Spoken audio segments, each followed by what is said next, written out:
This is scaled to fit in your 50s. Restarting exercising and feeling like a rookie at the age of over 50. With Marco Lindgren.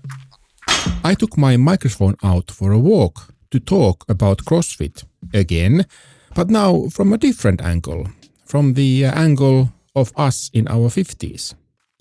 With me takes a hike Tobias Kundmüller, a trainer at CrossFit F2 in Munich, Germany, because why not?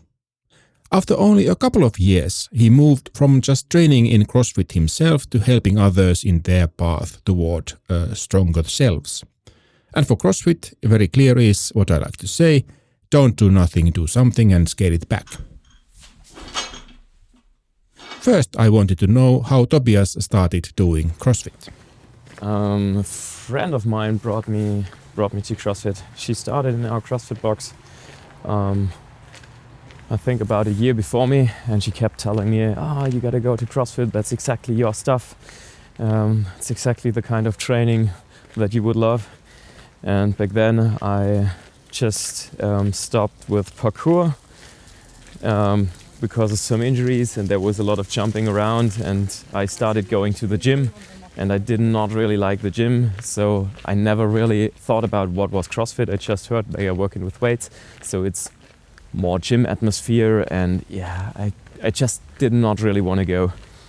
At some point I just did her the favor and said, okay, I will go there, I will have a look. And basically after the first 5 minutes I was hooked. So I did this on-ramp class that we offer at our CrossFit box, where you just learn in 6 sessions of 1 hour. You learn the basic movements, do your first workouts, learn the structure of the classes, and after that you're good to go into the world of CrossFit classes at our box. Basically, any box. You said you get hooked. Can you say what made you gotten hooked with that training? What was the thing that really it gave to you that you didn't want to give up? It's a few different things. It was the intensity from the beginning, because the workouts at a gym that you control yourself, you go there, you do a lot of rest, and then you lift a few barbells or dumbbells or whatever, and then you do a rest and you sit around for an hour and your heart rate does not go up. And from the very beginning, the CrossFit classes were highly intensive. The workouts usually take between 8 to 20 minutes, and in that time you're always going all out. So your heart rate is always up, and afterwards you're just full of adrenaline and all those chemicals in your body that make you feel good. And you just sit there and say, okay, that was a good workout. And that was a big part of the fun from the very beginning. And the other thing is that it does not get boring, because there are so many different movements in CrossFit. So we have gymnastics movements, we have barbell, dumbbell, kettlebell, we have cardio workouts, we have heavy days where you focus on heavy load, and the mix of that. So you come in kind of unprepared every day and getting prepared for that unpreparedness in the long term. And that's pretty cool. So I always felt pretty good right after the workouts and the whole day. So that's why I kept going back. Right, and your relationship with the CrossFit also grew deeper, so you became a trainer, a coach. Why is that? What happened? It was about 1.5 years in, when our head coach and the box owner, Michael, put up a post on Instagram looking for coaches. And that's when I started thinking about if that would be something I could do, and if I wanted to do it. And then in the beginning I told myself, I'm just doing it for 1.5 years, I'm not ready for that. But at some point I just asked him if he would think that I would be a good fit and if he could imagine me as a coach. And then we were having a talk, and he told me what coaching is about. And basically at that time I was training 4 to 5 times a week, so I was there pretty much every day. I knew a lot of the members and I saw their progress, and I kind of wanted to be part of this progress and of this journey of the other members.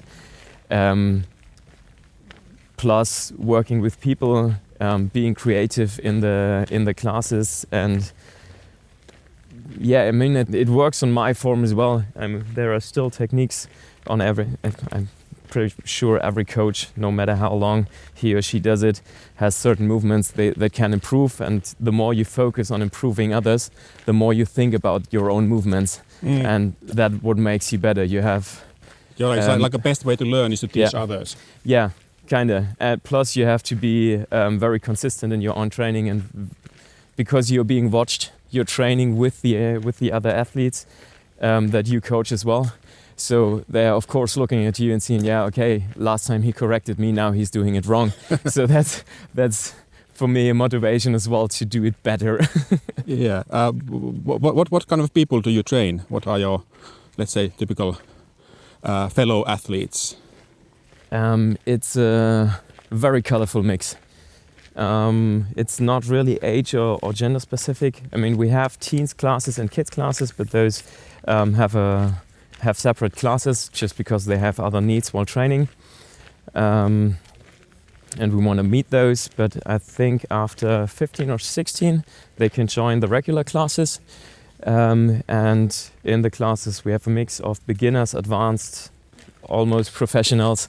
Sometimes we have drop-ins from other countries, people that are competing on certain levels. So there's a really good mix in there. And I think the oldest athletes we have are in their 60s. So mid-60s is currently the oldest member that we have. And people come from different professions, from different backgrounds. Some were doing acrobatics or fighting sports, martial arts before. Others come from mountain sports or just gym. We have team sport players there, football athletes. So pretty much everyone at some point comes in there, and they all stay. So we barely have people that check it out and then leave because they don't like it. It's somehow everyone who tries it has fun with it. Yeah, I don't know. I visited your box, and I have to say the atmosphere there is very pleasant. It's very nice box. We have a good community. That's one of the pretty regular feedbacks that we get from people who come visit us from other countries or from other CrossFit boxes in Munich. And the community in our box is really one of the big plus points that we have, because it's not an isolation between more advanced athletes and beginners and young and old classes, and coaches and members. It's just a big group, a big team, kind of a family, where everyone kind of knows everyone, or at least gets to know them.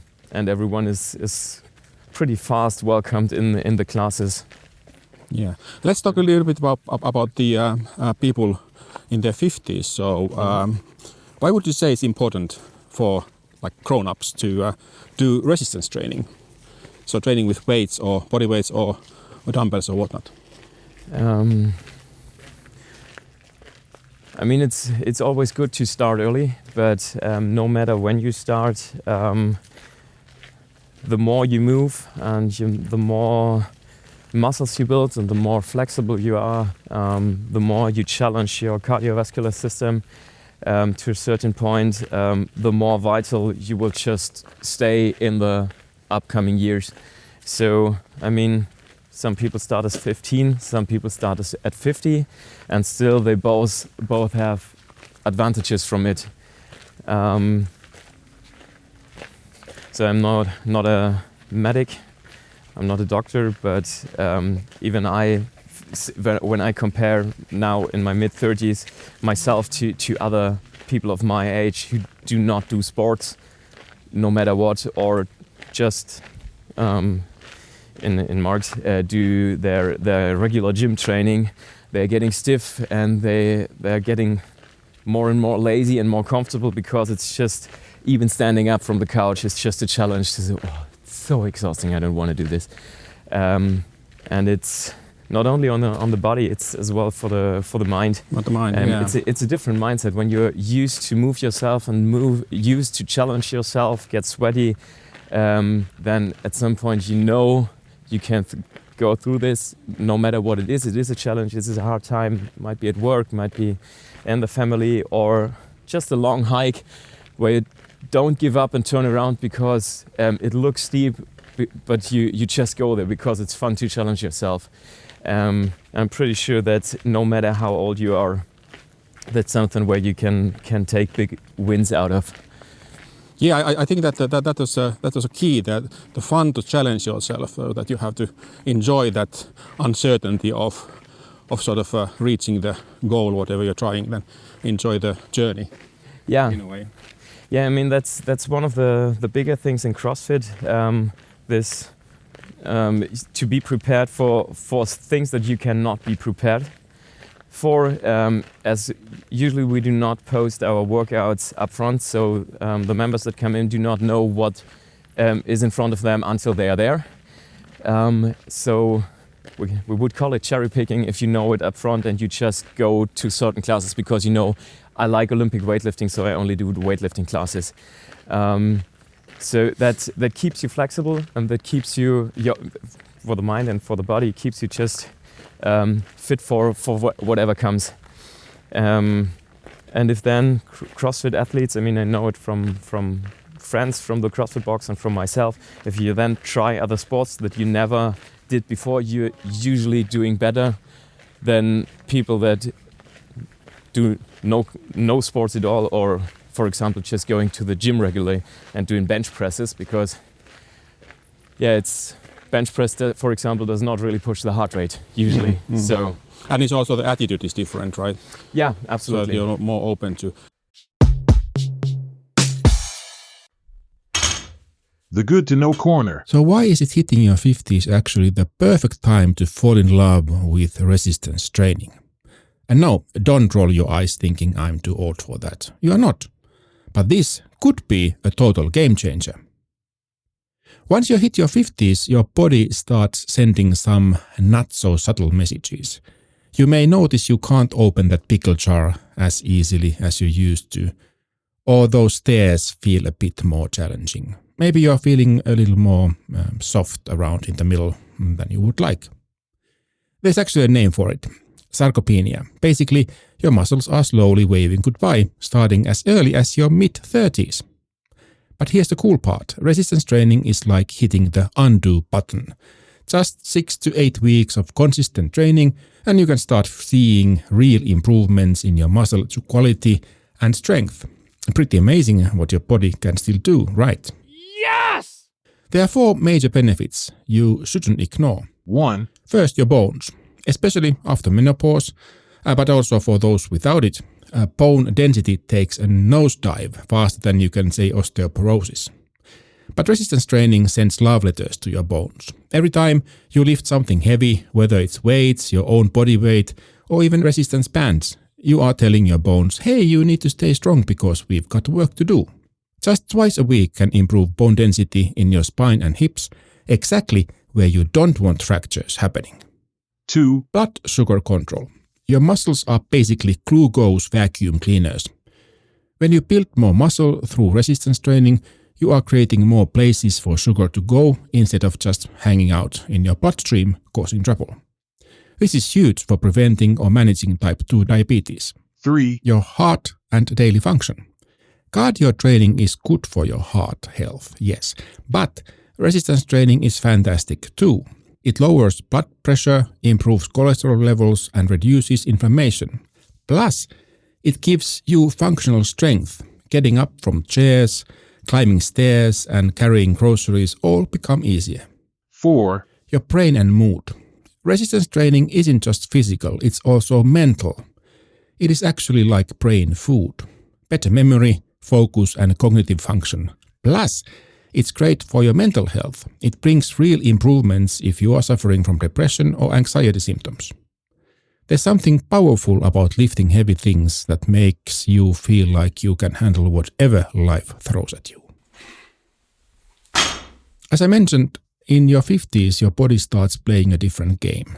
And this is where resistance training becomes your secret weapon against basically everything. We are talking obesity, high blood pressure, heart disease, arthritis, and even some cancers. It's like having a Swiss Army knife for health problems. One tool that helps with multiple issues. By building muscle and losing fat, you are essentially making your body more resilient against all the stuff that tends to crop up as we grow up. So in practice, you don't need to become a gym rat or CrossFitter. We are talking 2 to 3 sessions per week, hitting all major muscle groups. Start with squats, push-ups and rows, movements that use multiple muscles at once. Aim for 2 to 3 sets and 8 to 15 reps at a challenging but manageable intensity. The key is progressive overload, gradually making it harder over time. And yes, your joints can handle it. Start with bodyweight exercises, resistance bands or light weights. When done correctly, it actually helps your joints rather than hurting them. Resistance training in your 50s isn't about vanity, it's about vitality. It's about being able to keep up with your life, maintaining your independence and feeling strong and confident in your own body. It's about not just adding years to your life, but adding life to your years. So whether you start with some push-ups against the wall or sign up on a CrossFit box, your future self will thank you. Because honestly, your 50s aren't about slowing down, they are about gearing up for all the amazing stuff that is still to come. Trust me, your body is way more capable than you think, and it's never too late to start treating it like the incredible machine it is. The Good to Know Corner. Okay, then if a person starts, let's say, in their 50s, starts with the CrossFit, so what are the things that should be especially paid attention to? Because when you're young, okay, you can go and do all kinds of things, but when you get older, then there are certain things. So what would you say if there comes a newbie 50-year-old to you? I think that's not only relevant for people in their 50s, it's for everyone, but especially after a certain age, you really have to from the very beginning, work on your technique and just try to do the movements correctly and in an ergonomic and economic way, just to save yourself from injuries. Usually when you're in your 20s and you do a wrong deadlift, then maybe your back is aching for a few days, but so what? Yeah. But after a certain age, the structure and in the core is just not that forgiving, so you might just hurt your back for good, and then it's a long way back. So starting slowly. So basically the technique in order before increasing weights. Absolutely, yeah. That's one of the fundamentals. Because lifting heavy to a certain point is always easy, but especially in the workouts that we do where you have a lot of reps and work for time, so as fast as possible, that's where it can get dangerous when you do not have the technique, but you have a lot of weight on the barbell, for example. So working on the technique always as well for advanced athletes. We do always this recurring progressions throughout the workouts and in our warm-ups, where we just walk our athletes step by step through every movement so that we can analyze and see, okay, that looks a bit off, straighten your back, get your hips deeper, all of that commands so that people really start to feel how the correct movement should feel. Just to prevent injuries. Right. We already touched a few points about, like, if you, I don't want to put against CrossFit and the gym, but if you put them against, so you choose, you don't have time for everything. So you said, okay, CrossFit is like, there's more variety. You get, it's like a proper workout. You get a heart rate up, so it's also cardio in a way. Is there some other things what you would say that CrossFit sort of beats going to the gym? If you're just a regular gym user, usually you just go there on yourself and do the movements that you think are good for you. And maybe you ask ChatGPT for a training plan or something. But if you're not willing to pay a personal trainer, there will be no one who's correcting you. So if you're doing it wrong, you're doing it wrong over and over again until it hurts. And in CrossFit, you always have a coach on site. That's the basic of our classes. There's always a coach leading you through the movements, correcting you throughout the workouts. And if we as coaches see that the movement is off completely, then we start scaling, if necessary, the athletes as well during the workouts. So then we just decrease weight and say, okay, or maybe the range of motion, say, okay, you're not doing a full deadlift, you're just going down to the hang and back up, for example, just to be on the safe side. Plus, you have a motivator in the CrossFit classes. That's a big thing for me. When I go to the gym, I just get bored because it feels weird in this gym atmosphere to really work hard and fast and get sweaty, because it's more this relaxed music in the ears, just pumping. Yeah, 10 reps and then you take 2 minutes pause. Yeah, and, exactly. Yeah. I mean, you can work faster, of course, and sometimes that's fun, sometimes that's good. For me, personally, I sometimes just like it to work, for example, on shoulders, and I can do that in the CrossFit box as well, but if I want to just do a no-brainer, not thinking, then I just go into the gym, use a machine, and I'm good to go. So basically, CrossFit is like a wholesome. You do with the class, you do the whole program, and then if you want to focus on certain areas, it might be might make more sense to go to the gym and do the. Not necessarily more sense, but it depends on how you want to work. If you want to work with machines, where you just can isolate one muscle group, for example, during a recovery, when your physiotherapist tells you to just work on the biceps without any of shoulder or whatever, then it might make sense to go to the gym. But in CrossFit, we do what we call functional movements. So there's always more muscle groups involved, more joints involved. You always have the core, you always have the leg, because you have to be stable. And that is sometimes, depending on how far you are progressing in your fitness journey, let's say, there might be some kind of stress for your nervous system. So sometimes it can help just to avoid the overload of the nervous system when you just isolate a muscle group. Yeah, but I mean it. In the end, it depends what you want. What are your goals? But if you wanna, from what I see now in the members that we have compared to the gyms where I went before, or the other sports where I've been, either there are no people above their late 40s, or the people that are going there, they are strong, they have muscles, but they can barely stand upright and move properly, because they are working on muscles but not on movements. Yeah, so that has a full range of movement, so it also is a stretching. And I mean, we have quite a few people in their 50s in our box that are regularly after the workouts going to the bar and doing their pull-ups or push-ups afterwards and sit-ups. And I mean, I know people in their 40s that can't do a pull-up or a push-up or a sit-up. So right. Let's talk about motivation. So you got your motivation to do CrossFit right like that, and the same thing happened to me with my walking a while back. But I didn't have the motivation to go back to the CrossFit box. So what would you say? What would be the best way to motivate oneself to go back? If you basically already and you sort of got estranged from that exercise, what would you recommend to get your CrossFit fluids going?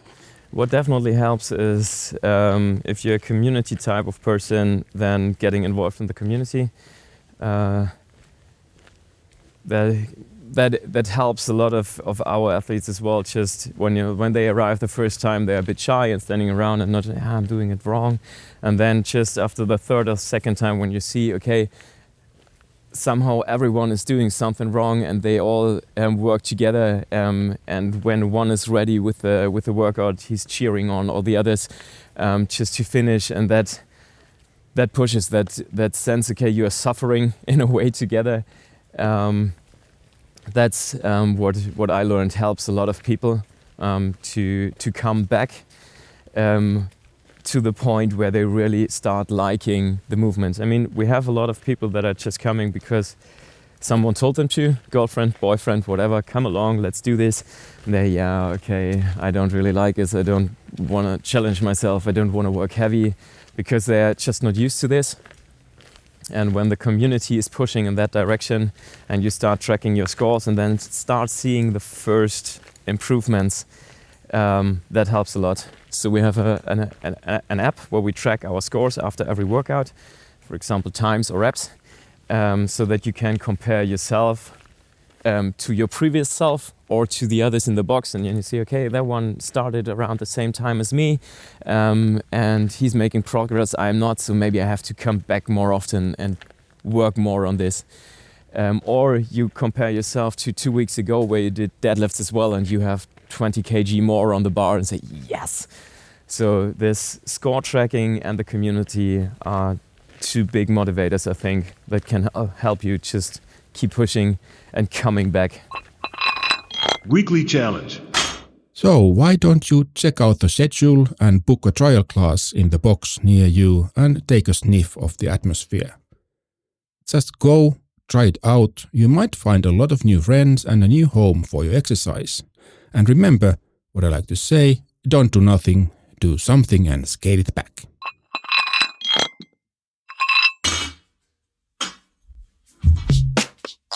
This was Scaled to Fit, Fit in Your 50s with Marko Lindgren. All sounds are made by me. Send us your feedback via email at feedback@scale2.fit or visit podchaser.com/scale2fit to leave a rating. Don't forget to check the show notes at scale2.fit. All the links are there. Thank you for tuning in.